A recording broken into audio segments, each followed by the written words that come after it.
We'll call this Wednesday, May 22, meeting of the Planning, Zoning, and Agriculture Committee meeting to order. Roll call, please. Mr. Olthoff? Present. Mr. Featherling? Here. Mr. Washington? Present. Mr. Tholen? Ms. Polk? Mr. Payton?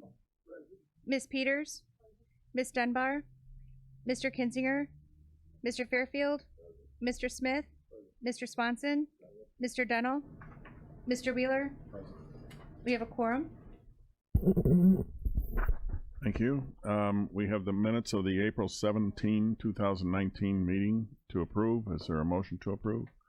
By Ms. Peters, seconded by Mr. Featherling. Any additions or corrections? All in favor say aye. Aye. Opposed? Motion carried. Building committee report. Okay, in your packet should be the building committee report for. Excuse me. Oh, yeah, public comment. I have one public comment. Sorry. Well, we'll go back to public comment. Mr. Larry Serene, please. Right there, the microphone. Thank you. Just very briefly, I'm an attorney here representing Trinity Lutheran Church. Am I on? Yes. Okay. Trinity Lutheran Church and Zion Lutheran Church. We have three trustees here, Mr. Brian Nofke, Mr. Larry Sharper, and Mr. Mike Bruner. The two churches inherited an 80-acre parcel, Route 17 West, which is the subject matter of our request here. And stipulated in what they inherited, they cannot sell off the actual farmland, but they can sell off the house if need be. They are wanting to sell off the house. The land around the house, if you just took the 5 acres, it would not include. There's a little pond and some land around the pond which is not tillable. So they're asking that the 6.8 acres, I believe, be rezoned A2 so they can sell off the house and the pond and the non-tillable land. So we ask that it be rezoned to A2. Thank you. Okay, thank you. Now going on to the building report. Okay, in your packet is the building report for April 2019.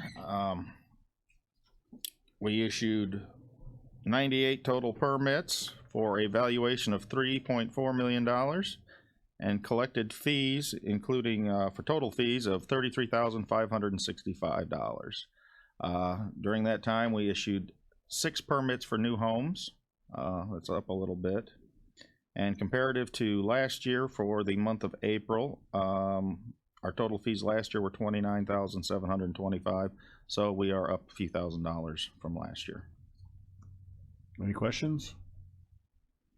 Motion to approve would be in order. Mr. Payton and Mr. Smith. All in favor say aye. Aye. Opposed? Motion carried. Going on to planning, HP 18-02. Forgot stormwater. Oh, I'm sorry, the stormwater. Just like every month, I am required by our stormwater MS4 program to ask if anyone has any stormwater issues they would like to bring to our attention or would like to discuss. If there ever was a question for stormwater issues, it would be now. Yes. 15. Thank you, Mr. Chairman. I don't have another issue. I just wanted to thank Delbert because I brought up a couple of months ago the stormwater issue at Chicago and River, and I had talked to the city about that a couple of times, and apparently Delbert has the magic combination because they're starting to work on it. Did they fix it? They're fixing it? Great. He does have a magic wand. Okay. Let me see. Going on to planning, HP 18-02, Daniel Paddock House Landmark nomination, 1042 East Court Street in Kankakee. Good morning. The Iva Martinez is the owner of this property. She approached us, the Historic Preservation Commission, about landmarking her property. The commission held a public hearing on February 26th and unanimously approved it 7-0. It met 2 of the 4 criteria. It's in the report that you have. We took it to the city council because it is in the city of Kankakee. They had they approved it at their meeting on May 6th, and now we're bringing it to you. Anybody have any questions? Ms. Dunbar. Motion to approve. Is there a second by Peters?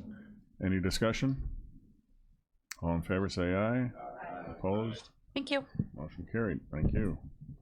Going on to zoning, ZBA case 19-03, request for a rezoning from A1 Agriculture District to A2 Agricultural Estate District on a parcel generally situated in section 31 of Salina Township. The petitions are Trinity Lutheran Church Herscher and Zion Lutheran Church Bonfield property owners and applicants. Okay, this is a request to rezone 6.84 acres from A1 Agriculture to A2 Agricultural Estate. It's located at 12561 West State Route 17. And the property would be divided out of a 79.04 acre parcel. Zoning Board of Appeals heard this case on May 13th and voted 4-0 to recommend approval, and there was no objection. Okay, motion to approve by Mr. Smith, seconded by Mr. Featherling. Any discussion? Mr. Smith. I have spoken with the neighbors out in that area, the one most closely associated with it too. There are no objections out there. Okay. A little closer to the mic. Okay, how about now? Closer yet. I don't think I can get it without swallowing it. Well, that's all right. All right, I spoke with several of the neighbors out in that area, and they are all in favor of this, including the people right next door. Okay, thank you. The train didn't help in that situation. I've got a question. How long can the stipulation be that you can't sell it? How long is that in effect? The land?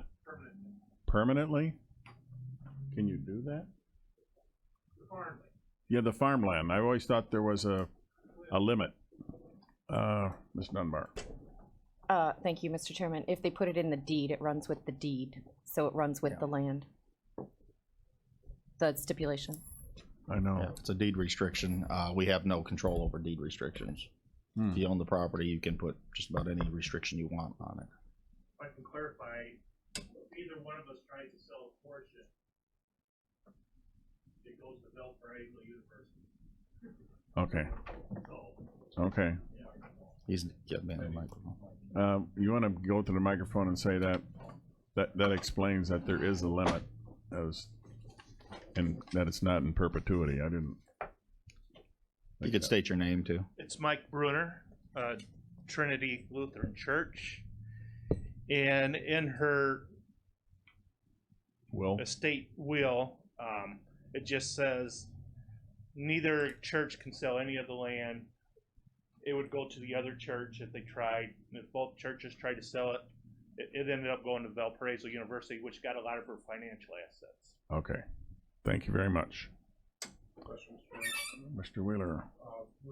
Were you present at ZBA? Yes, I was. Was any of that information we just heard brought up at ZBA? The majority of it was. What, that last testimony? Yes. Okay, just want to make sure, because obviously we can't consider Right. evidence that wasn't brought up. The at Valparaiso ZBA. University part was not. Even though I don't think it's gonna have impact on the decision here, I just want to, like, for procedural wise, we have to be careful of that. Right. Okay. Thank you. All right. All in favor say aye. Aye. Opposed? Motion carried.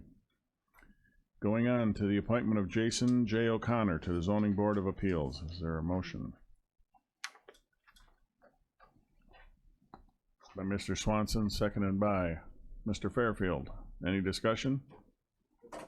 Yes, Mr. Featherling. What part of the county is he located in? Limestone Township. Limestone? Okay. Is that, has Mantino area ever been represented again? No. Okay, I just wanted to check. No, this would be replacing Mr. Ed Mentz, who retired a couple of months back. He was from Limestone. Okay, thank you. Okay, all in favor, say aye. Opposed, motion carried. Going on to transportation, rural transit update.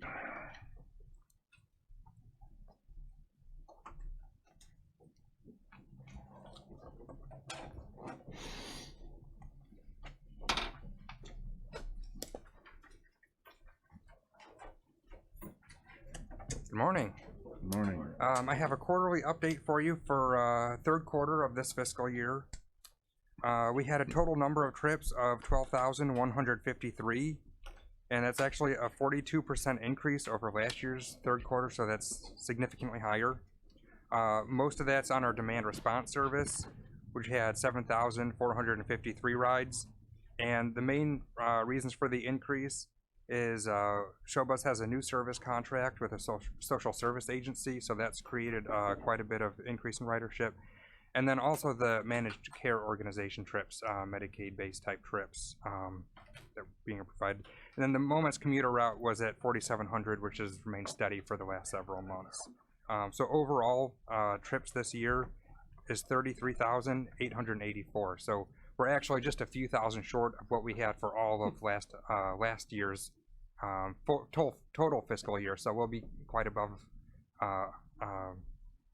it this year. That's my update. That's it? Yes. Title IV plan. 6. That was it? That was what you reported on, right? I was looking for my pen, so I didn't catch that. Yes, but we do have the Title 6 plan. Title VI. Why does it say 4? It says 4? Yes. Oh, I don't know. Is that going to be a problem? Okay. Everyone should have a Title 6 plan and policy in their packet. It was sent out No. electronically. We don't have it in the packet either. It was done electronically. Okay. Well, I'll proceed anyway. If you want to push it off till next month, I have no problem with that. Basically, a Title VI policy and plan is a non-discrimination plan. Since rural transit is a federal grant, part of it is a federal grant, IDOT is requiring us to have our Title VI plan at the county. We already have all the non-discrimination policies in place in the employee handbook. We just don't have them in a form that basically IDOT and the feds want us to have. The key things are, as a government agency, we don't discriminate on race, color, national origin, sex, disability, or age. I did get one comment back from Mr. Kinzinger, who wanted to include religion. So in the version that was sent out to everybody, I did include that everywhere each of the discrimination types are listed. I did add religion and creed to that. Are there any questions on this? It's pretty straightforward, I think. Mr. Wheeler. Well, I guess a question then a statement. The question would be, the Title VI, does it include the language? I do agree that it needs to be there, but is that part of the Title VI language? Or did you take that document from another county, straight from the Title VI language? I'm trying to figure out, if we do this, we have to redo it because it's not the exact language that Title VI requires. Title VI itself is specific to just race, color, and national origin. Title VI itself doesn't list any of the other factors. So we've gone ahead and we've included that. This particular policy and plan is taken from, I believe it's Broomfield, Colorado, which is a city/county, and this is what they used. So that's where it originated from. Okay, I guess my statement would be, this committee would actually say, yes, we would approve adopting and then send it to executive, because that's the legislative committee. So between now and then, we'll get the language to the state's attorney's office. Does that seem like an acceptable path for this committee? Yes. Just to make sure we don't Right. make a change and then it negates what we're supposed to do for Right. the federal we have side. would you like to comment on it, Ben? Under the Civil Rights Act, Title VII is the race or the creed portion of that. So 6 is race and national origin. 7 is religion. So I don't know if we've adopted 7 also, but that covers that second tier of. So that could I don't know if adding is better than just having 6 and 7 as an adoption. Do we need to bring it back? How about between now and executive, which would be the one who would adopt it as a county policy? Sorry, the director. Yes. Makeup, but no, between now and executive, we make sure exactly what the language needs to be. So in this committee, we can say, yes, we want to adopt Title VI. When we go to executive, we'll figure out exactly if we need to, because we have religion and everything already taken care of. This is to satisfy IDOT and the federal government on funds. Does that make sense? Is that all right with the committee? Yeah. All right. All right. Is there a motion then to approve? Ms. Dunbar? Yeah. Send it to executive, and was there a second? Mr. Payton. All in favor, say aye. Aye. Opposed? Motion carried. Thank you. Any old business? Mr. Wheeler? There is another update from Ben. Another update? Okay, I'm sorry. Transportation Economic Update Coordinator. That was low.